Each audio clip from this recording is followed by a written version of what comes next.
Here he comes. Okay, excellent. Let me unmute him. Hello, Ben. Is Hey, that Amy, how's it you? going? It Hi. is. How are you? Oh, good. Thank you for calling in. Now, you and I, Ben, I was telling the audience, we have basically the same goal. We want to make the world a better place by saving what we each see as the values of Western civilization. And we both believe that that entails some of the same things: free will, meaning, individualism to a certain extent, individual rights. But obviously, there are differences given that you're religious and I'm an atheist. So, quickly, because you've given me just limited time, I want to explore some of that difference. Okay. Sure. So So, I think that go ahead.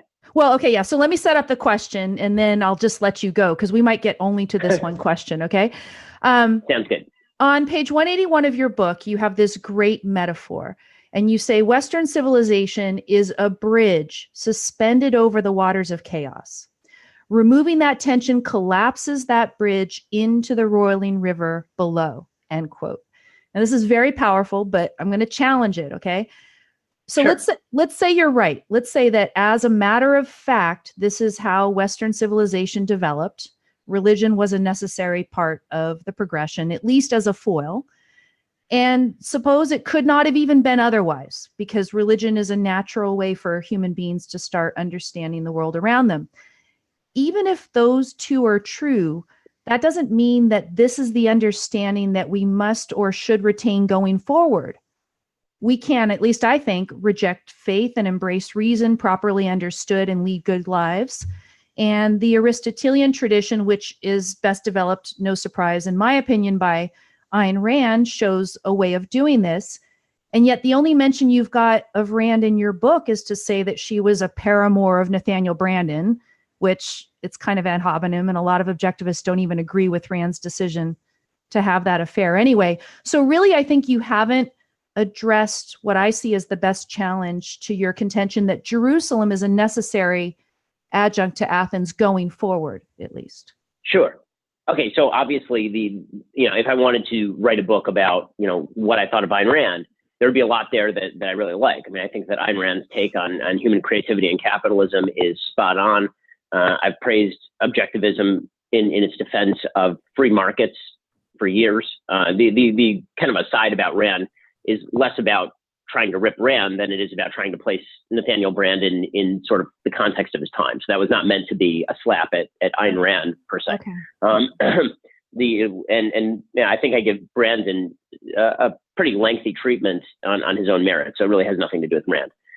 As far as the contention that faith is still necessary as part of this balance, what I would suggest is that attempts to move beyond the fundamental preconceptions of faith, these sort of assumptions that we build into the reasonable system, have tended to collapse in on themselves. So I suggest, for example, that, and you and I agree, that human reason exists. So let's start with that. So where does human reason come from in an atheistic worldview? What does reason do? What does that even mean? So from a sort of religious, faith-based, or at least Aristotelian unmoved mover perspective, reason is the capacity of human beings to make a decision otherwise using logic and in search of objective truth.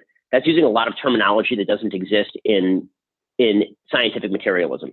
So in the scientific materialist worldview, sure. I was going to say you don't have to be a scientific materialist to be an atheist, right?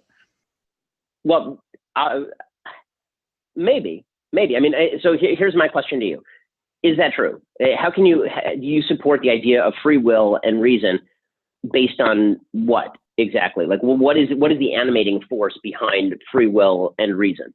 Well, free will is something that we experience directly by introspection. And free will is also axiomatic, as Aristotle demonstrated, way back in ancient Greece, as a foundation for all argument. So actually, any argument purporting to demonstrate that there is no free will is self-refuting. I mean, it's axiomatic. We experience it directly by introspection. And to me, that is plenty in terms of how do we explain it as an emergent property of, our physical bodies and the life force that we have in us. That's fine. But I would take it just as is. I don't think that it has to have an otherworldly origin. Yeah. Well, the point that I'm making is, I think in that second step, where does it come from? To have a faith-based component, I think, is necessary. But beyond that, you can argue for the necessity of reason to building a system, which you and I totally agree on. But the question is where that reason comes from, and it to me seems a faith-based assumption that is necessary in order to build that system. And when I say faith, I don't even mean in God. I mean, you're making an assumption that is necessary to reach the conclusion you want to reach, but is not necessarily true. Meaning there are lots of people who don't make that assumption, right? Sam Harris doesn't make that assumption. He opposes that assumption. He's obviously a pretty militant atheist. So it is not necessary that all atheists believe the way that you do. It is necessary, I think, to make a logical leap to the idea of human reason and free will in order to build anything. And right. I don't know how you can do that solely on the basis of human logic alone. Well, and what I think, and I don't know if you've ever read it, there is one essay that I would refer to you just because it's a single essay and it might give you an idea of a secular foundation for a lot of the things that you care about.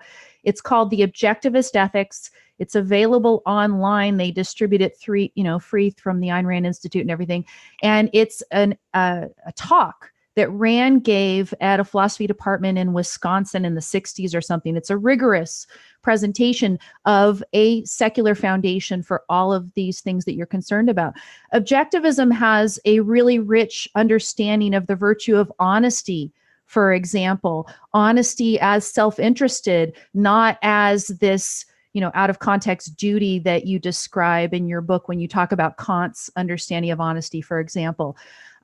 There's a lot of richness in there that you might be surprised that you could get. That's all I want to say. Oh, no, I mean, no, listen, I'm always happy to read more Rand. I've told you, I really enjoy reading Rand and I find her really interesting. My chief critiques of Rand have to do more with the capacity to build a moral system for a huge number of people based on her understanding of self-interest, meaning that, to take her fiction examples, which I know better, obviously, than her nonfiction. I've read some of her nonfiction, but you're much more well-read in Rand than I am. One of the things that is difficult in her fiction is that there are no children anywhere. Children immediately draw you out of the realm of rational self-interest to a certain extent. Now, I understand that, and I've had conversations with objectivists in which they say, but your self-interest is to take care of your child. Yes. And I suppose that if you expand the definition of self-interest to include that which you do not want to do, then that, I guess, encompasses something. But I think then we are sort of arguing semantics. Why would you not want to take care of your children, though? I mean, they're your children. Well, there are literally millions of people. There are literally millions of people who don't. There are literally millions of men who abandon their children. And is that self-interest? Right? Is that self-interested? Is that sort of self-interest morally justifiable? My problem with the Randian system is so why? Out. On what basis? Well, how do you make that judgment for them? That is their self-interest. That's really where I have my biggest problem with Ryan's philosophy. Well, I think that if we were able to sit down and have a longer conversation about a lot of these concrete examples where you couldn't see why it was in somebody's self-interest to do XYZ, we could certainly do that.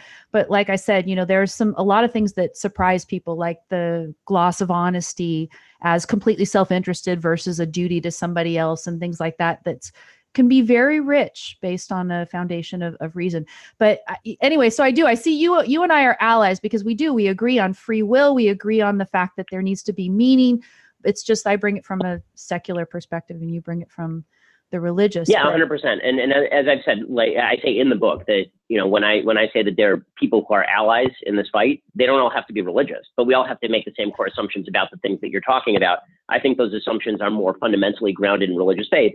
You think that you can ground those in secular reason. I have my doubts about that, and you have your doubts about my system, but I think that historically speaking, typically Western civilization has founded it in religious faith because in the end, I do think that it does require that logical jump from a scientific materialist worldview to free will.